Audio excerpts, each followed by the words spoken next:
Quero que você possa observar duas frases que separamos para esse dia. A primeira frase é essa, que diz: olhe, aqui a água, o que me impede de ser batizado. Essa frase foi a frase de Eunuco em Atos capítulo 8, versículo 36, onde aquele homem tem uma experiência com Deus e a pergunta para ele é, ao passar por um ribeiro de água: olha, tem água aqui, o que me impede de ser batizado? Mas a segunda pergunta dessa noite, ou melhor, a segunda palavra desta noite, frase desta noite, está em Atos capítulo 2. Diz que todos que aceitaram a mensagem foram batizados. Essa é a dinâmica do reino de Deus. Quando nós vamos para Atos, o livro de Atos, é o livro que conta a história da igreja, do nascimento da igreja. Nós vamos exatamente identificando que, à medida que as pessoas criam em Jesus, elas eram batizadas. E tudo que elas precisavam para isso era apenas crer em Jesus como Senhor e Salvador das suas vidas, uma vez que reconheciam-se como pecadores, e que o sacrifício de Jesus era o único sacrifício capaz de perdoá-los dos seus pecados. Então essa é a experiência que você acabou de assistir aqui, exatamente essa. Pessoas que creram em Jesus, pessoas que entenderam-se, perceberam-se enquanto ser humano, que estavam separadas de Deus pelo pecado, mas que o sacrifício de Cristo na cruz, o sangue dele derramado naquela cruz, é o único meio pelo qual eles podem ser salvos, por meio de Jesus e da obra de Jesus. Eu queria dizer para você que está aqui hoje à noite que nós, como igreja de Jesus, cremos que no momento em que você crê em Jesus como Senhor e Salvador, se há água, você pode ser batizado. Não há nada que impeça isso.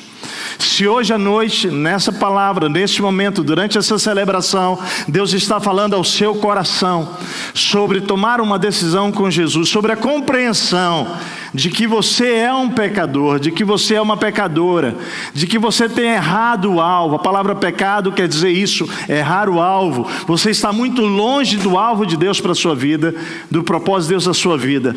E você se arrepende dos seus pecados, e você colocar a sua fé em Jesus Cristo. Hoje mesmo, neste lugar, se você desejar ser batizado, nós iremos batizar você naquele lugar.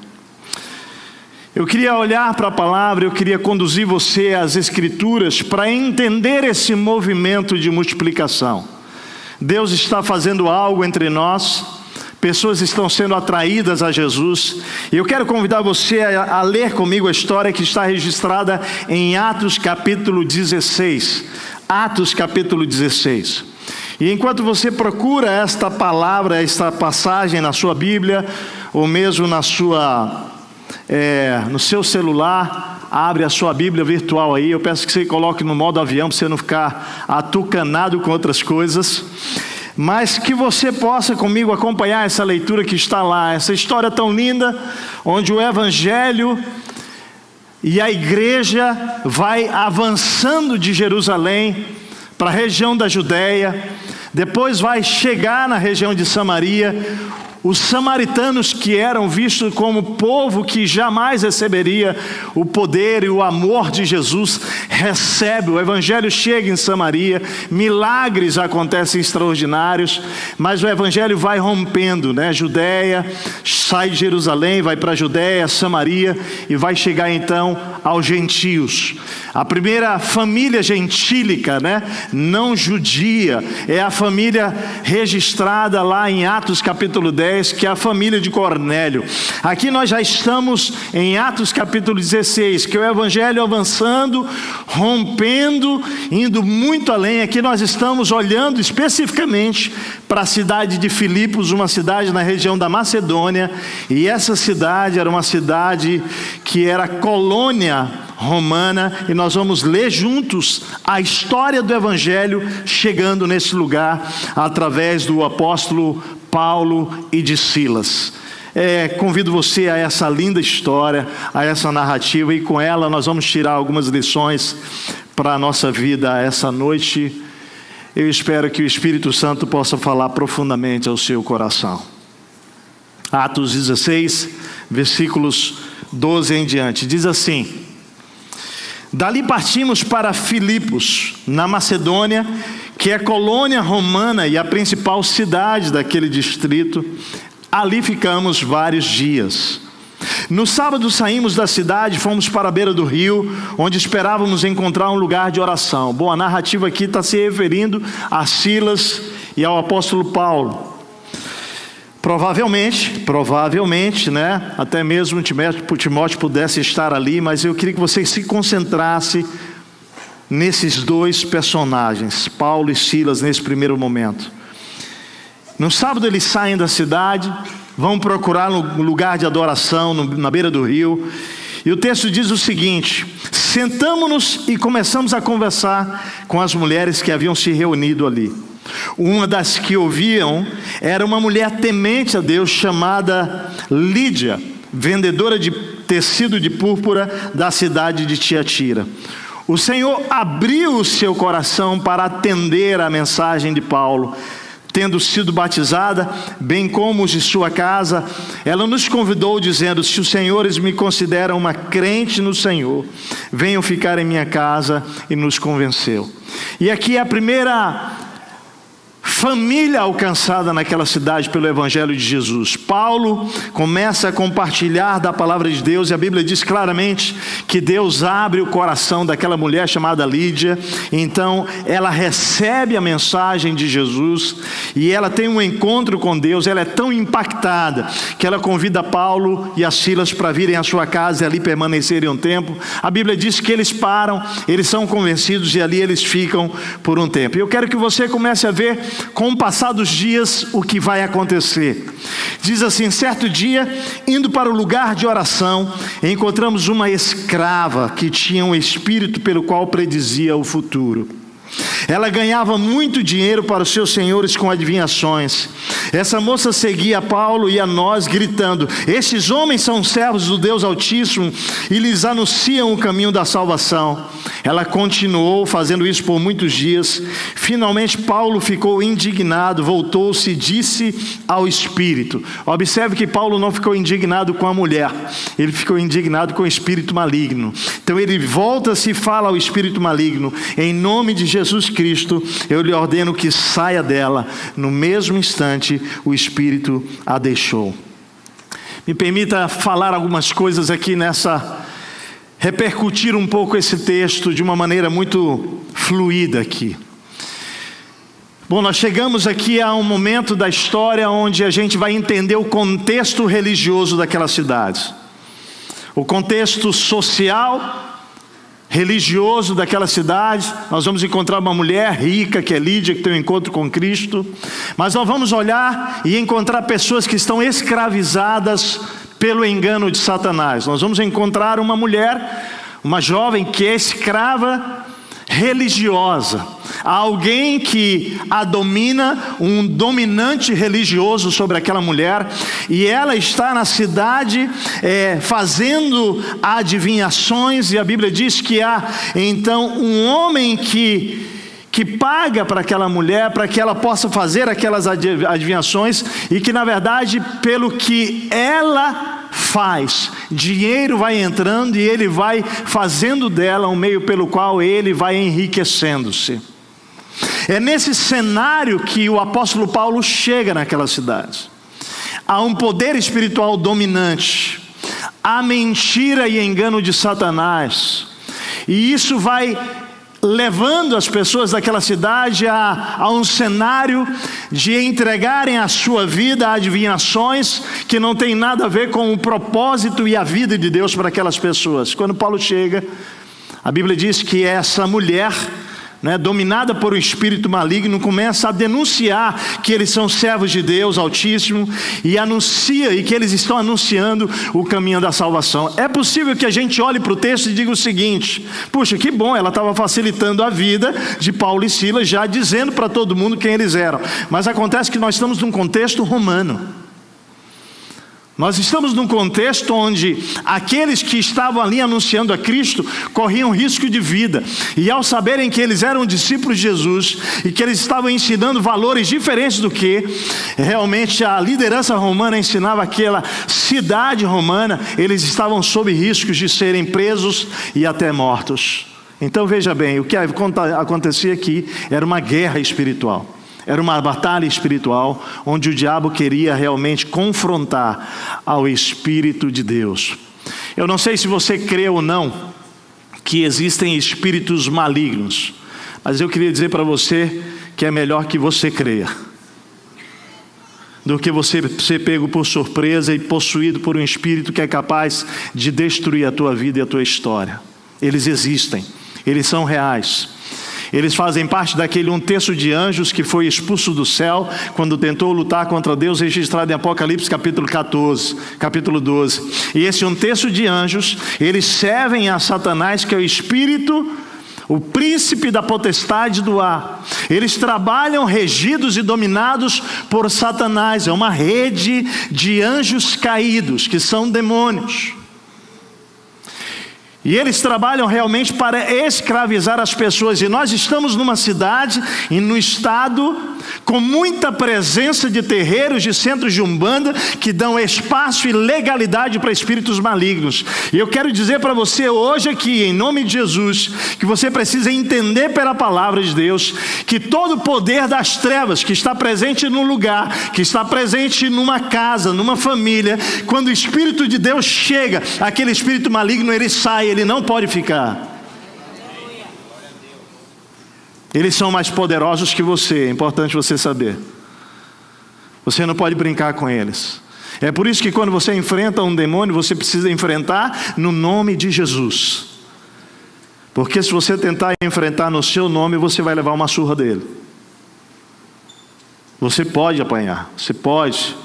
Ele não pode destruir a sua vida, ele não pode destruir a minha vida, porque eu estou protegido pelo Senhor, amém? Mas o espírito maligno, demônios, eles tentam nos tocar. A Bíblia diz que nós estamos guardados pelo Senhor. Aqueles que estão em Cristo estão guardados pelo Senhor. Mas aqueles que não estão em Cristo estão vulneráveis e podem ser realmente humilhados por demônios, possuídos, destruídos por demônios. E eu quero dizer para você que você não precisa ter medo. Se você já entregou a sua vida a Cristo Jesus, você não precisa ter medo de enfrentar demônios. Você só precisa fazer isso no nome e na autoridade de Jesus. Mas você que está aqui hoje à noite, porventura, que ainda não entregou a sua vida a Cristo Jesus, você precisa saber que qualquer pessoa que não tenha o Espírito de Deus habitando nela, ela pode ser possuída por um espírito maligno. Você não precisa convidar ele para entrar. Porque a missão dele é matar, roubar e destruir, a Bíblia diz isso. Ele veio para isso. E é assim que ele trabalha. Mas o que nós vamos ver aqui nessa história é que Paulo, lidando com aquele enfrentamento, na possibilidade de ele ser realmente morto, denunciado, a Bíblia diz que ele fica indignado com aquele espírito e ele então repreende aquele espírito em nome de Jesus e aquele espírito sai daquela menina. E aí começa a guerra mesmo, porque aí o senhor daquela moça, aquele que estava ganhando, lucrando com ela, então agora vai fazer de tudo para destruir a Paulo e a Silas. A propósito, deixa eu dizer uma coisa para você. Quando a gente lê a história bíblica, assim, parece que para nós fica um pouco distante. Mas pastor, como é que esses caras se ajuntaram com a multidão, pegaram Paulo e Silas e levaram para o meio da praça e tiveram licença, as autoridades não fizeram nada? Como é que isso pode acontecer livremente aqui? Deixa eu te explicar uma coisa. Nós acabamos de voltar do Egito, eu e Martinha. A propósito, deixa eu explicar para você. Deus nos deu o privilégio de, logo depois que voltamos dos Estados Unidos, 3 dias depois, fazer uma viagem para um retiro espiritual no meio do deserto no Egito. É um retiro que há 3 anos eu era convidado aí, eu estava me organizando, pedindo a Deus que eu pudesse ir não sozinho, mas com a Marta, e se possível, a equipe pastoral estratégica da igreja pudesse ir. E fizemos, graças a Deus, um grande esforço. Deus nos ajudou para que eu pudesse levar a Martinha. A igreja me enviou, mas eu pude levar a Martinha, não é? Mas aí convidamos os pastores estratégicos, Ranulfo, Regina, Leandro, Cris, André, Lide e Michel e Carlinha, para que eles pudessem ir conosco, e eles fazendo um grande esforço financeiro do recurso deles, porque não dava para a igreja enviar. Então, nós pudemos fazer essa viagem, então, como 5 pastores da igreja com as esposas. Deixa eu dizer para você, nós somos visitados pelo Senhor lá no Egito profundamente. A maneira de pensar, o mindset de uma pessoa que se converte lá no Egito, querido, é tão próximo do que a gente encontra nas páginas da Bíblia do Novo Testamento. Como assim? O que você quer dizer, Tércio? Eu acho que com o que eu escrevi no meu caderno de anotações, você vai entender. Eu escrevi assim no último dia do retiro. A igreja brasileira está correndo um risco. A igreja brasileira está correndo um risco. Me parece que com o passar dos anos, nas últimas décadas, o evangelho no Brasil foi tornando-se um modismo. A gente foi vendo atores se converter, atletas profissionais, gente da mídia, da política, e parece que se tornar evangélico para alguns se tornou, de certa maneira, uma coisa meio legal, bacana. Ser cristão, ser gospel é uma coisa bacana. Eu acho que a gente precisa, com seriedade, rever se nós estamos entendendo o que é ser um discípulo de Jesus, o que envolve isso. E quando eu digo que foi muito importante para nós estarmos lá, nós vimos histórias, só para que você possa entender. Quando alguém se converte, o país ele é islâmico, ele é 91% muçulmano, islâmico. E quando alguém se converte lá, dentro dos 9% que se chama cristão lá, isso está referenciando-se aos evangélicos, protestantes, aos católicos e à igreja copta evangélica, que é a igreja que é atribuída ao evangelista Marcos, aquele que escreveu o Evangelho de Marcos, né? O João Marcos. E queridos, é tão interessante observar que quando nós ouvimos os testemunhos das pessoas que se convertiam, das pessoas que tinham um encontro com Jesus. As histórias bíblicas, elas estão presentes em todo o mundo, elas não acontecem só lá no Egito, naturalmente, mas Deus se apresentando numa visão, numa revelação, Deus aparecendo, não é? Falando com as pessoas em sonho e visão, e aqueles muçulmanos se convertendo a Cristo e tomando decisões que sabem, preste atenção, quando eu falo da mente, eles sabem que ao se posicionarem de que eles serão seguidores de Jesus, a vida deles agora está em risco. Eles, sem exceção, preste atenção, sem exceção, eles sofrerão perseguição e correrão risco de morte. Ou seja, quando a gente fala de tomar decisão por Jesus, nós estamos falando de uma aliança, amém? Onde nós estamos fazendo uma aliança com Deus que, se preciso for, nós vamos sofrer por Ele e até mesmo dar a nossa vida para que o Evangelho avance em nome de Jesus. E aí, igreja, estamos prontos para isso? Importante entender que a igreja brasileira vai passar por perseguição. Nós já estamos enfrentando perseguição, mas há de piorar. E nós teremos que nos posicionar a que ponto nosso compromisso com Jesus ele vai se manter. Uma menina que se converteu, jovem lá, ela muito dedicada aos estudos, uma estudiosa, e ela ganhou uma bolsa então para Oxford, e a bolsa integral. Então ela convertida a Cristo, a igreja amando, ela foi batizada como hoje à noite, começou a caminhar com Jesus, mas infelizmente até que elas contem, ou eles contem, para a família que se converteram a Cristo, eles têm que preparar todo um cenário para morar em outro lugar escondido, ou mesmo para sair do país. Então aquela menina foi protelando para contar, até que finalmente amanhã ela viajaria, amanhã de manhã, para a Inglaterra, para começar a sua universidade, finalmente viver o evangelho, o cristianismo livre naquele lugar. Então, quando é à noite, a mãe chega com o endereço da mesquita, com a liderança espiritual da mesquita, e fala: filha, quando você chegar lá, já estão esperando você lá e tal. Por quê? Porque eles se convertem, eles continuam indo com a mãe, com o pai para a mesquita, mas quando vão orar lá, estão orando para Jesus.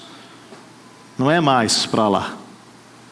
E aquela menina, então, naquela noite, que antecedia a sua viagem, ela chama a mãe, quer dizer, a mãe chama e fala isso, e ela vira para a mãe e fala: mãe, eu preciso lhe falar uma coisa. E ela conta para a mãe: eu me converti a Cristo, agora eu sou uma discípula de Jesus, eu não vou procurar uma mesquita lá na Inglaterra, eu vou procurar uma igreja, eu quero congregar. E aquela mãe, então,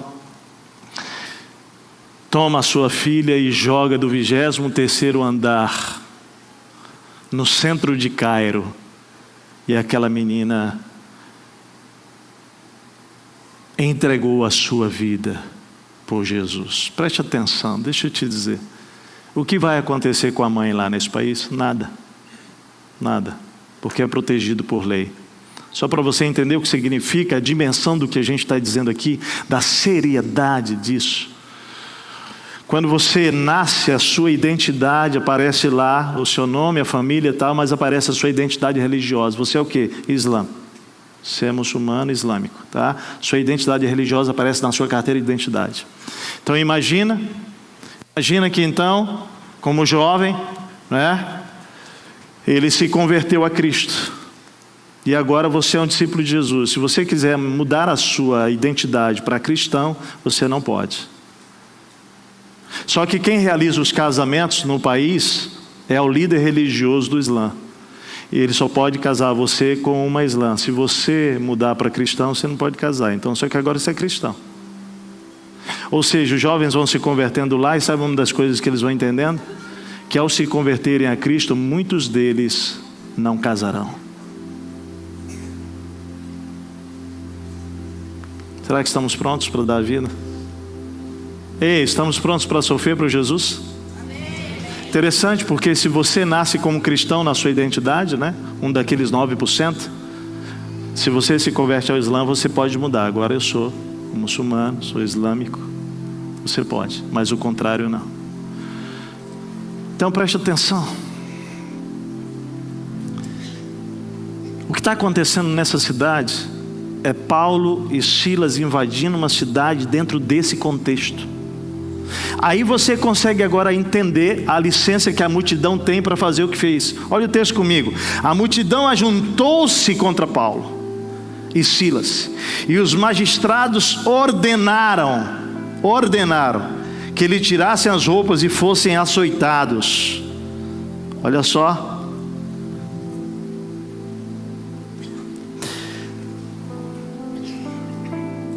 Depois de serem severamente açoitados, foram lançados na prisão. O carcereiro recebeu instrução para vigiá-los com cuidado. Agora eu quero que você observe o carcereiro. Eu quero que você vá entendendo o poder do evangelho quando chega no lugar. Preste atenção. Primeiro Lídia é alcançada. Agora aquela moça é liberta. Mas agora eles são jogados numa prisão porque eles estão pronunciando a mensagem de Jesus numa cidade romana que não aceitava o evangelho de Jesus. Eles são lançados nessa prisão e o carcereiro é instruído para vigiá-los com cuidado, com zelo. O que ele faz? Ele recebe então essas ordens, e o texto diz, versículo 24, que ele os lança no cárcere interior. Ou seja, vou garantir que eles fiquem mesmo lá dentro e vou prendê-los os pés no tronco. E ele faz isso. Mas eu quero que você entenda que nós estamos aqui na presença do grande eu sou. Eu quero que você entenda como é que a igreja age diante da perseguição. Eu quero que você entenda, enquanto discípulo, como é que você se porta diante da ameaça, diante da afronta, diante da dificuldade, diante dos desafios da vida. Preste atenção. Você tem duas opções. Você pode começar a murmurar, você pode começar a reclamar, ou você pode começar a louvar e a orar. O texto bíblico diz que por volta da meia-noite, Paulo e Silas, eles estavam orando e cantando hinos a Deus, e os outros presos os ouviam.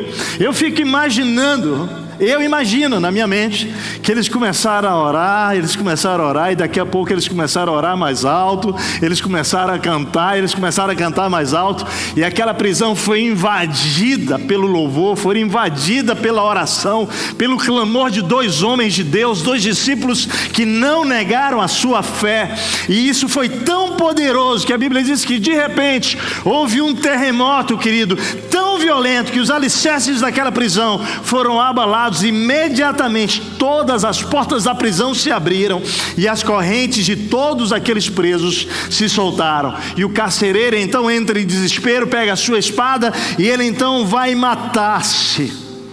Diz assim: um carcereiro acordou e, vendo abertas as portas da prisão, desembainhou sua espada para se matar, porque pensava que os presos estivessem fugido. Sem dúvida, ele teria que dar conta dos presos com a própria vida. Então ele disse: vou antecipar, eu mesmo tiro a minha vida. Mas, presta atenção, mas Paulo grita: não faça isso. Não, para, eu posso imaginar isso. E eu quero que você observe o que vai acontecer. Ele fala: nós estamos todos aqui, os prisioneiros estamos todos aqui, ninguém fugiu, ninguém saiu. O carcereiro então pede luz. Preste atenção, o carcereiro pede luz. Isso para mim é tão profundo. Deixa eu falar uma coisa para você. Fisicamente aquela prisão perdeu a luz, terremoto, tudo mais, fisicamente não havia luz. Mas para mim aqui há um aspecto espiritual. Aquele carcereiro, sem saber, está pedindo para encontrar-se com a luz de Jesus. Nós cantamos aqui: Ele é a luz do mundo. E aqui há algo poderoso. O texto diz que ele entrou correndo e trêmulo, prostrou-se diante de Paulo e Silas, então os levou para fora e perguntou. E aqui vem a pergunta mais importante da vida do ser humano. A pergunta que ele fez foi: Paulo, como é que eu faço para manter o meu emprego? Essa é a pergunta dele. Paulo, como é que eu faço para me tornar rico? Paulo, como é que eu faço para me tornar famoso? Eu quero mais seguidores. Deixa eu te falar, eu acho que nós estamos fazendo as perguntas erradas. A pergunta mais importante do ser humano, sabe qual é? O que eu faço para ser salvo? O que eu faço para ser salvo? E a pergunta é: salvo de quê? Salvo de quê? Deixa eu te dizer, salvo dos seus pecados e das consequências dele, porque a Bíblia diz que o salário do pecado, o resultado dos nossos pecados é a nossa morte, morte eterna, não é só física, é uma morte eterna, separados de Deus para sempre. Salvo do mundo e daquilo que o mundo está me provocando, salvo de Satanás e do diabo e daquilo que ele tem destruído a minha vida, salvo das minhas paixões, salvo dos domínios da minha carne, salvos. O que eu faço para ser salvo? O que eu faço? E naquele momento, queridos, Paulo responde para ele: creia no Senhor Jesus Cristo e serão salvos você e os da sua casa. Creia no Senhor Jesus Cristo e serão salvos você e os da sua casa. E eles pregaram a palavra de Deus de a ele e a todos os da sua casa. E preste atenção, imediatamente naquela mesma hora da noite, o carcereiro lavou as feridas deles, e em seguida todos os seus foram batizados. Todos os seus foram batizados. Preste atenção, o texto não está dizendo assim, olha, e todos os seus foram levados para uma semana, um mês de preparação para o batismo. Não. O que não quer dizer que está errado fazer preparação para banho. É isso que eu estou dizendo. Eu só estou respaldando na palavra o que eu creio. Que quando alguém reconhece que está perdido e que encontra Cristo como seu único Senhor e Salvador e o confessa e reconhece, essa pessoa é batizada com o Espírito Santo de Deus e ela pode ser batizada nas águas. E o que vai acontecer é que o impacto do Evangelho não alcança só você. Alcança quem? Alcança todo mundo, alcança os da casa. Aqui está falando da família, aqui está falando dos escravos, dos empregados da casa. Todos estão sendo alcançados pelo poder do Evangelho. Eles são batizados e o texto diz: então os levou para a sua casa, serviu-lhes uma refeição e com todos os da sua casa alegrou-se muito por haver crido em Deus. Eu olho para esse texto, eu sempre penso que o final da experiência com Cristo é festa, é alegria. Fala comigo: o final do encontro com Cristo é festa, é alegria, porque nós cremos nele. Então essa é a pergunta que não pode calar hoje à noite. Talvez você chegou aqui hoje como carcereiro, na escuridão da sua vida, sem saber inclusive que você precisa encontrar-se com a luz. Mas é essa luz que é o próprio Jesus que abre os nossos olhos e nos faz ver onde estamos, mas nos faz encontrar com o Senhor que pode nos salvar e nos levar para uma nova dimensão. Então a pergunta mais importante da vida é essa: o que eu faço para ser salvo? Há alguém essa noite aqui que quer fazer essa pergunta? O que eu faço para ser salvo? Se você está fazendo essa pergunta no seu coração, se você chegou aqui, se durante toda essa celebração, essa foi a pergunta que Deus colocou no seu coração, a resposta para você é: creia de todo o seu coração que Jesus Cristo é o Senhor, que Ele foi para aquela cruz por amor a você, que Ele derramou o sangue dele para que você fosse perdoado. E hoje, receba o perdão dos seus pecados e se torne um discípulo de Jesus. Eu quero convidar a igreja a ficar em pé.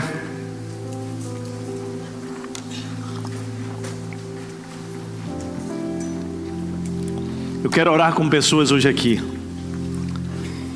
que querem entregar a sua vida a Jesus, se arrependem dos seus pecados e que colocam a sua esperança nele, porque Ele é a nossa única esperança. Se você quer isso, querido, onde você está, eu quero convidar a igreja a fechar os olhos. Eu quero fazer uma oração com essas pessoas.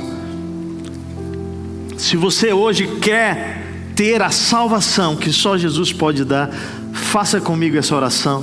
Diga com fé no seu coração. Fale isso: Deus, obrigado pelo teu grande amor por mim. Obrigado por me trazer a este lugar e por brilhar a tua luz na minha escuridão. Hoje eu reconheço que sou pecador, que sou pecadora, mas hoje eu creio que o teu sacrifício naquela cruz foi por amor a mim. E hoje eu me arrependo dos meus pecados e eu te convido, Jesus, para ser o meu Senhor e o meu Salvador. Eu te recebo hoje na minha vida como meu Senhor e o meu Salvador. Eu oro assim, com fé, no nome que é sobre todo nome, o nome de Jesus de Nazaré.